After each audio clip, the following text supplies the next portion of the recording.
رانا نوید الحسن عجیبه انکشافات کړي دي. رانا نوید الحسن په خپل یو انټرویو کې ویلي دي چې زما کیریئر وقار یونس خراب کړی دی.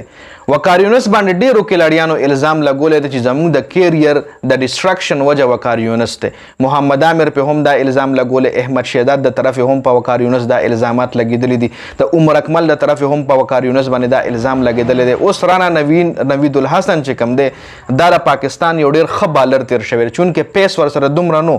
سپیډ ورسره دومره نو، خو د به ان سوینګ آوټ سوینګ سلو یارکر ډیر زبردست طریقې سره د کولو T20 سپیشلیسټ دی منل شوی جی. په دنیا په لیگ کرکټ کې د گیم کړی دی، دنیا څومره هم لیگ کرکټ دی کې د گیم کړی دی، ما خیال انډین پریمیر لیگ کې IPL کې هم د گیم کړی وي،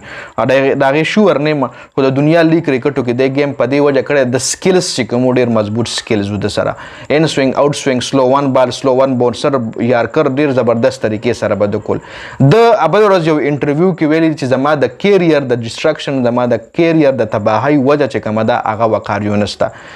وایي یو میچ کې ما 3 وکټې واغېشتلې او په بل میچ کې زه د ټیم نه ډراپ شوم،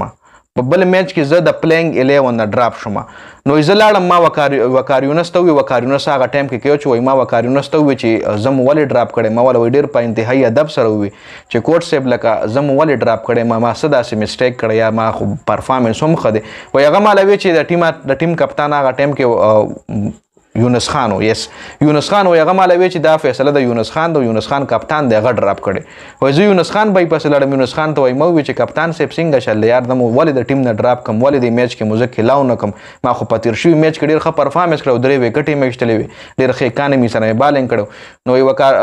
یونس خان چې کوم دی وایي هغه ځان ته راجوخ کړم، وایي ما له ویل چې دا ستا ډراپ کول زما فیصله نه ده، دا ستا ډراپ کول د کوچ فیصله ده، د وقار یونس فیصله ده. او وقار یونس ما له یونس خان یاد کړی، او یونس خان ما له وقار یونس یاد کو، خو وایي یونس خان نیم ډراپ کړی، وایي زه وقار یونس ډراپ کړی، زما شک وایي په وقار یونس راځي. هغې نه پس وایي بیا اکا دوکا میچ په ما له میلاو شو، هغې کې به ما ښه پرفارمنس وکړو، خو بیا به م وایي ما له چانس هغه رنګ نه میلاوېدو، خو د ښه پرفارمنس باوجود هم زه هغه رنګ دی بیا ځان سره کنټینیو ټیم کې ونه ساتلم چې څه ټایم وقار یونس د ټیم کوچ و جي.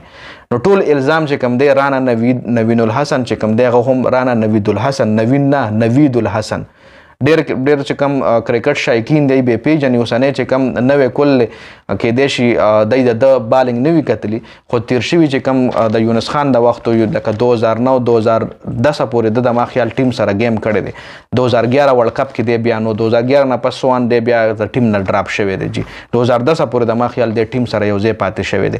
نو اوس د هم په وقار یونس باندې الزامات لګولي، او د نه مخکې هم ډېرو کلاړیانو په وقار یونس باندې د خپل کرکټ کیریئر تباهۍ الزامات لګولي دي. اوس دې کې څومره حقیقت دی تاسو په کمنټ کې شریک کړئ چې آیا په وقار یونس باندې دا کم الزامات لګي، دې کې ریالټي شته، حقیقت پکې شته که نه، دا پیسې دا کلاړیان الزام لګوي. او بل وقار یونس له یو ځل بیا محسن نقوي دومره غټه عہده ورکړې چې د ځان نه پس یې مشر کړی د پاکستان کرکټ بورډ. د افسوس خبره ده چې یو کلاړي یو کوچ د کلاړیانو کیریئر تباه کوي، کلاړیانو د هغه په وجه باندې ټیم کې اتفاق نه راځي، د هغه په وجه ټیم کې ګروپینګ کېږي، او هغه بیا راځي ته په بورډ په هغه عہده باندې مسلط کړي، نو دا هم د پاکستان د کرکټ د تباهۍ غټه وجه کېدای شي. ډېره زیاته مننه، خپل رای په کمنټ کې شریکه کړئ. والسلام.